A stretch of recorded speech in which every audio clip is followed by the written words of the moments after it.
ইসলামী আন্দোলন থাকছে কি থাকছে না এটা 8টার সময় বোঝা যাবে। এখন পর্যন্ত আলোচনা চলছে। আমি এটা বলবো না ইসলামী আন্দোলন চলে গেছে, এটাও বলবো না যে ইসলামী আন্দোলন আসবে। আলোচনা চলছে। আমাদের ঐক্যের পক্ষ থেকে মামুনুল হক সাহেব দায়িত্ব নিয়েছে, উনি পীর সাহেবের সাথে আলোচনা চালাচ্ছেন। আমরা আজকে রাত 8টার সময় ইনশাল্লাহ প্রেস ব্রিফিং এর মাধ্যমে আমাদের যে আসন সমঝোতা সেটা মিডিয়ার মাধ্যমে সারা দেশকে জানাবো। একটা বিষয় একটু উনি বললেন যে 45টা আসনের ছাড় দেওয়ার ব্যাপারে কথাবার্তা হচ্ছে এবং আজকে বৈঠকে 45টা আসন ইসলামী আন্দোলনকে দেওয়ার ব্যাপারে বলা হচ্ছে। কিন্তু জানতে চাই যে ইসলামী আন্দোলন আসলে কতটা আসনে সমঝোতা করতে চায়। 100টা আসন চাচ্ছে সেটা আমরা জানি, তাদের সমঝোতার ভিত্তিতে কতটুকু আসন তারা চাচ্ছিল না, ওনারা 100 প্রাথমিক পর্যায়ে বলেছিল, তারপরে সেটাকে 80ও বলা হয়েছে। কখনো কখনো এটা নিয়ে আলোচনা হয়েছে, কম বেশি হয়েছে।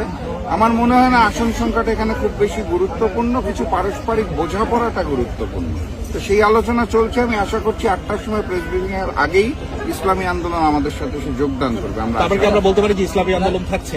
ইসলামী আন্দোলন থাকছে কি থাকছে না এটা 8টার সময় বোঝা যাবে। এখন পর্যন্ত আলোচনা চলছে। আমি এটা বলবো না ইসলামী আন্দোলন চলে গেছে, এটাও বলবো না যে ইসলামী আন্দোলন আসবে। আলোচনা চলছে। হ্যাঁ, 10টি দল আমরা আলোচনা করেছি। আমরা সমঝোতার চূড়ান্ত পর্যায়ে আছি। ইসলামী আন্দোলনটা বাকি আছে, আলোচনা চলছে। থ্যাংক ইউ, ধন্যবাদ।